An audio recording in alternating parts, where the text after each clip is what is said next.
თუ ბავშვი იზრდება ნდობის ატმოსფეროში, ისწავლობს ჯეროდეს საკუთარი თავის და გარშემო მყოფების. ესეც აი ერთ-ერთი ყველაზე მნიშვნელოვანი თემაა, რომ რაც აკლიათ მშობლებს, არ ენდობიან თავის შვილს. რაც უფრო ენდობი შვილს, იცოდეთ, რომ უკეთესად მოიქცევა. რაც უფრო არ ენდობი, ყოველდღე უარესად მოიქცევა. ეს არის აუცილებელი, რომ ენდო. აი აუცილებელი.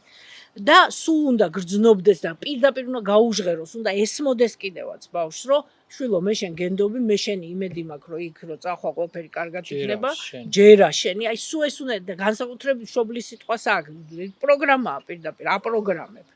ხო? და რო არ ენდობი, ის მერე სწავლობს, რომ არც თავის თავს ენდობა, არც სხვა ადამიანებს, ის მერე ეჭვიანიც იქნება.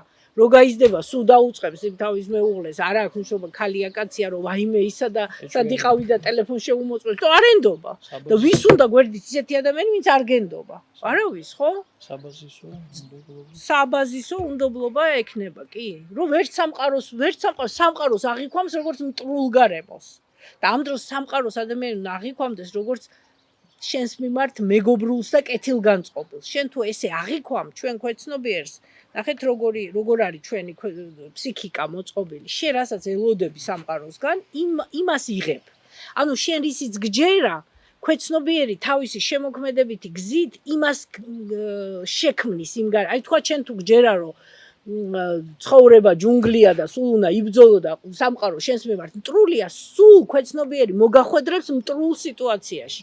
მაგრამ შენ რისიც გჯერა, ანუ ქვეცნობიერს კი არ აინტერესებს ჭეშმარიტება. ქვეცნობიერს აინტერესებს შენ რისიც გჯერა, ის შეგისრულოს.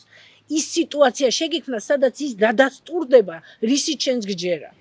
თუ შენ გჯერა, რომ სამყარო შენს მიმართ მეგობრულია, კეთილგანწყობილია, შენს უკეთილი ადამიანები გხვდებიან, მართლა შეგხვდები? მე ეგრემ რომ ჯერა, სულ მაგალითად გურამი შემხვდა ეხლა. რა კეთილი ადამიანი, აგერ კიდე ახალი დღეს გავიცანი არაჩვეულებრივი გიორგი და ასე შემდეგ, ხო? იმიტომ რომ სულ ამისი მჯერა, რომ მე სულ კეთილი ადამიანები მხვდებიან. მართლა მხვდებიან, იმიტომ რომ ესე მჯერა. მაგრამ მე რო ახლა ვიფიქრო, რომ ეს ცხოვრება ჯუნგლებია, იქ მგლები არიან, სულ მგლები შემხვდებიან. და გამანადგურებენ სულ. გესმით, აი ეს არის ძალიან მნიშვნელოვანი რა და ეს ერთი მხრივ კარგია ჩვენი ფსიქიკის თვისება, რომ თუ კარგს იფიქრებ, კარგს შეიქმნი და ბედნიერად იცხოვრ, მაგრამ ვინც ეს არ იცის და ცუც ფიქრობს, იმ ცუც იზიდავს და იქმნის იმ, ხო? საფრთხილოა ძალიან, როგორც დანა, გინდა კარგად გამოიყენებ, გინდა კაცმოკლავ იმ დანით, ხო?